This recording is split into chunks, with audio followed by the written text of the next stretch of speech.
Friends, स्वागत है आपका मकवाना कोचिंग क्लासेस में। आज 18 अगस्त और आज के जितने भी इम्पोर्टेंट जो एजुकेशन न्यूज होती है उन पर डिस्कशन करेंगे हम। तो यहाँ पर मैंने स्क्रीनशॉट लगा रखा है, आपको वहां पर स्क्रीनशॉट को देखते रहना है, उसमें पढ़ते रहना और मैं भी इसका एनालिसिस करूंगा। तो आप सभी का बहुत बहुत स्वागत है। जैसा कि आप जानते हैं क्योंकि अभी अभी यानी कल और परसों यानी कल ही इंडिया एक प्रोग्राम को आयोजित कर रहा है और वो क्वेश्चन बहुत ही इंपॉर्टेंट मैंने कल करंट अफेयर में पढ़ाया था, है ना। वो क्या था कि विकासशील देशों को कर्ज देने के लिए भारत ने रखा प्रस्ताव, है ना। विकासशील देशों को कर्ज देने के लिए भारत ने रखा है प्रस्ताव। अगर आप यहाँ पर डी पे पढ़ोगे तो वहां पर लिखा हुआ कि नई दिल्ली में अभी हो रहा है। कहां पर हो रहा है? नई दिल्ली में। प्रधानमंत्री मोदी ने वीडियो कॉन्फ्रेंस के माध्यम से तीसरे वॉइस ऑफ ग्लोबल साउथ शिखर सम्मेलन, तीसरा कौन सा नंबर का है? ये तीसरा है वॉइस ऑफ ग्लोबल शिखर सम्मेलन, ग्लोबल शिखर सम्मेलन। इसका आयोजन अभी कहां पर हो रहा है? तो इसका आयोजन अभी हो रहा है नई दिल्ली में। तीसरे नंबर का वॉइस ऑफ ग्लोबल शिखर सम्मेलन। वॉइस इसलिए कहा गया है क्योंकि ये एक तरह से हो रहा है वीडियो कॉन्फ्रेंस के माध्यम से। दुनिया के जितने भी कंट्री के लोग हैं वो सब इसको वीडियो कॉन्फ्रेंसिंग के माध्यम से इसको होस्ट कर रहे हैं इंडिया। तो इसलिए बहुत ही इंपॉर्टेंट है। और मोदी ने यहाँ पर यह प्रस्ताव रखा कि जितने भी विकासशील देश है जो अभी विकसित कंट्री की ओर बढ़ रहे धीरे, तो अभी जो विकास, जैसे इंडिया भी विकासशील देश है। विकसित देश क्या होते हैं, विकासशील देश क्या होते हैं, पूंजीवादी देश क्या होते हैं, समाजवादी देश क्या होते हैं, इनके बारे में आपको इकोनॉमिक्स में पढ़ना मिल जाएगा। तो आप लोग विकासशील देश किससे कहते हैं आप सर्च करें ना। तो विकासशील देश जितने भी जो अभी ग्रो कर रहे हैं उनको एक तरह से कर्ज देने का प्रस्ताव मोदी ने रखा है। तो पिछले वर्ष G20 देशों का शिखर बैठक में भारत ने कुछ देशों की तरफ से विकास के नाम पर कर्ज देकर ग्लोबल साउथ यानी कि विकासशील व गरीब देशों को कर्ज जाल में फंसाने की व्यवस्था का मुद्दा उठाया था। यानी कि जो लास्ट ईयर इंडिया में क्या होता G20 की बैठक हुई थी, अगर हम 2023 की बात करें तो G20 की जो बैठक है वो भारत में हुई। तो ये भी इंपॉर्टेंट फैक्ट है ना। G20 की बैठक जो हुई थी कहां पर हुई थी? इंडिया में हुई थी। तो वहां पर मोदी ने ये प्रस्ताव रखा था। अभी ये फिर सुर्खी में है क्योंकि मोदी जी ने अभी जो तीसरा जो वॉइस ऑफ ग्लोबल शिखर सम्मेलन है ना, यह प्रस्ताव पीएम मोदी ने तीसरे वॉइस ऑफ ग्लोबल शिखर सम्मेलन में भी कहा है।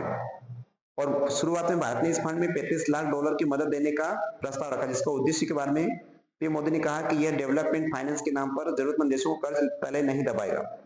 तो ये बहुत ही अच्छी न्यूज है। आपको यहाँ पर याद है कि G20 2023 का कहां पर होता है? इंडिया में होता है, नई दिल्ली में, भारत मंडपम। और एक और अभी प्रोग्राम हो रहा है तीसरा वॉइस ऑफ ग्लोबल शिखर सम्मेलन का आयोजन, ये भी नई दिल्ली में हो रहा है। तो ये न्यूज बहुत इंपॉर्टेंट थी, आप लोगों को याद रखनी चाहिए। अगर हम इसके बाद आगे पढ़ें, एक नया मैंने स्क्रीनशॉट लगा दिया है, देखना आप लोग कि संयुक्त राष्ट्र महासभा की पहली महिला अध्यक्ष विजय लक्ष्मी पंडित। और ये क्वेश्चन आप जब विविध पढ़ा होगा तो विविध में आपने ये क्वेश्चन जरूर पढ़ा होगा कि जो संयुक्त राष्ट्र संघ है यूएनओ है ना, यूएनओ, इसमें अंतरराष्ट्रीय न्यायालय भी आ जाएगा, संयुक्त राष्ट्र परिषद भी आ जाएगी, सुरक्षा परिषद भी आ जाएगी इसमें। तो एक पार्ट होता महासभा, उसकी पहली महिला अध्यक्ष मिलते महिलाओं में विजय लक्ष्मी पंडित। तो यहाँ पर लिखा कि नेता और राजनयिक विजय लक्ष्मी पंडित का जन्म 1900 में। तो क्वेश्चन आ सकता है कि विजय लक्ष्मी पंडित का जन्म कब हुआ था? 1900 में हुआ था। कहां पर? इलाहाबाद में। स्वतंत्र आंदोलन में सक्रिय रही थी और 3 बार जेल भी गई थी। स्वतंत्रता के बाद ये Moscow, Washington, Mexico, London, Dublin में भारत के राजदूत के रूप में इसने कार्य किया। और 1953 में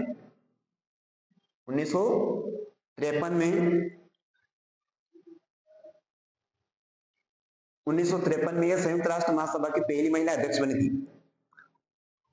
पहली महिला 1962 से लेकर 1964 तक महाराष्ट्र की राज्यपाल भी रही, है ना। 1962 से लेकर 1964 तक की महाराष्ट्र की राज्यपाल भी रही है।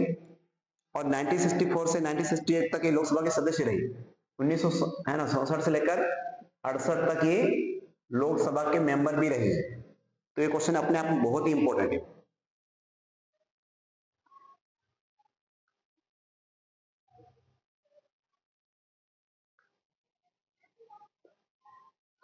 अगले आर्टिकल अगर की हम बात करें तो यहां पर लिखा कि भारत ने सूर्य ग्रहण देखा। भारत में सूर्य ग्रहण देख पियर जेन्सन ने की हीलियम की खोज। पियर जेन्सन,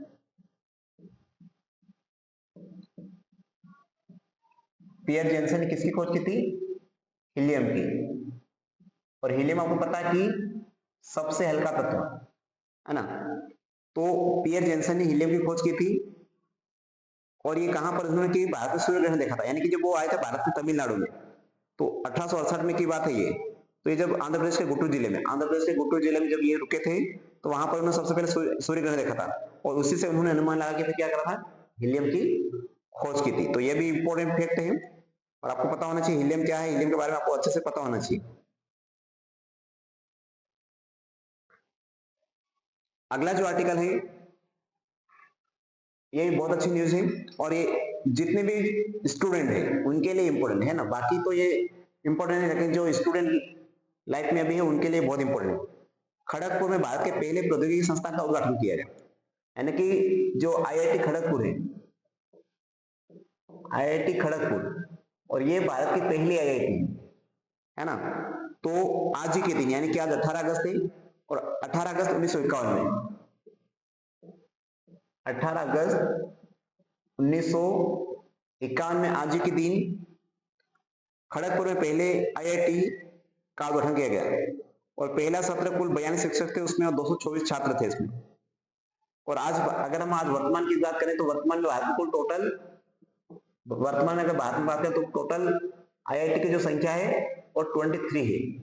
और अभी अगर हम देखें और उनके साथी अभी अंतरिक्ष में है और है ना, तो वहां से आप लोग देख सकते हैं। इसको इंपोर्टेंट हमारे लिए यही है कि हम यहां से क्या देखेंगे, सिर्फ जो इंपोर्टेंट फैक्ट है। जैसे यहां लिखा कि 3 बार इंटरनेशनल स्पेस स्टेशन जा चुके हैं सुनीता विलियम्स और बेरी विलमोर। मतलब ये 3 अभी गए ना, सुनीता विलियम्स और बेरी विलमोर, ये तीसरी बार अंतरिक्ष में गए। तो ये भी इंपॉर्टेंट है। दोनों का वहां लंबे समय तक रुकने का कोई पहला अनुभव नहीं। इससे पहले बहुत बार अगर हम बात करें 2006 और 2007 में गए थे। 2006 और 2007 में सुनीता विलियम्स गई थी लगभग 196 डे के लिए। दूसरी बारी गए थे 2012 से लेकर 2012 में गई थी 127 दिन के लिए। और बेरी भी इससे पहले 178 दिन रुक चुके, तो इसलिए इनके लिए कोई नई बात नहीं। तो आपको अभी सुनीता विलियम्स और बेरी विलमोर तीसरी बार गए हैं, ध्यान, तीसरी बार। अगर हम दूसरे को देखें तो 16 घंटे की स्पेस ड्यूटी और टोटल 24 घंटे होते हैं। तो 24 घंटे में क्या करते हैं लोग? 16 घंटे की स्पेस ड्यूटी होती है, इनकी स्पेस ड्यूटी होती है और 8 घंटे क्या होती है? नींद होती है। सुबह की शुरुआत ये 6 बजे पृथ्वी पर कंट्रोल सेंटर से है ना, पृथ्वी का जो कंट्रोल सेंटर बना हुआ इसरो का, नासा का वगैरह, तो यहाँ से इनको गुड मॉर्निंग आता है, उनका रिप्लाई करते हैं लोग, फिर जिम जाते हैं। तो इस तरह की बहुत इंपॉर्टेंट, और ये आप लोगों को याद होना बहुत जरूरी है। अगर ऊपर देखें तो 438 दिन का विश्व रिकॉर्ड है अंतरिक्ष में रुकने का रूसी अंतरिक्ष यात्री वैलेरी पेलियाकोव के नाम। तो आपको एक नाम याद रखना हमेशा, वैलेरी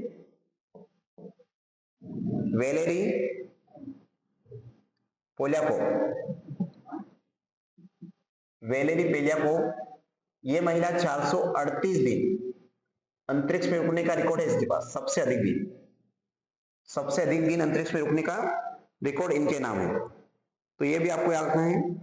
ये 1986 और 2001 के बीच की बात है।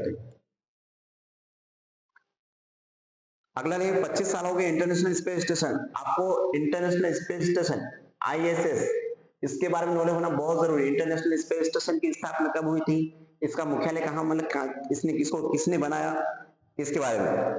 और यह हर 90 मिनट पृथ्वी की परिक्रमा करता है। बहुत इंपॉर्टेंट है। क्वेश्चन आता है कि इंटरनेशनल स्पेस स्टेशन कितने मिनट में, तो 90 मिनट में क्या करता है? अर्थ की एक परिक्रमा करता है। पृथ्वी की एक परिक्रमा करने में अंतरराष्ट्रीय स्पेस स्टेशन को 90 दिन का समय लगता है। तो ये भी आपको याद रखना है। तो इतने आज के इंपॉर्टेंट न्यूज थी। तो आप सभी का बहुत बहुत धन्यवाद।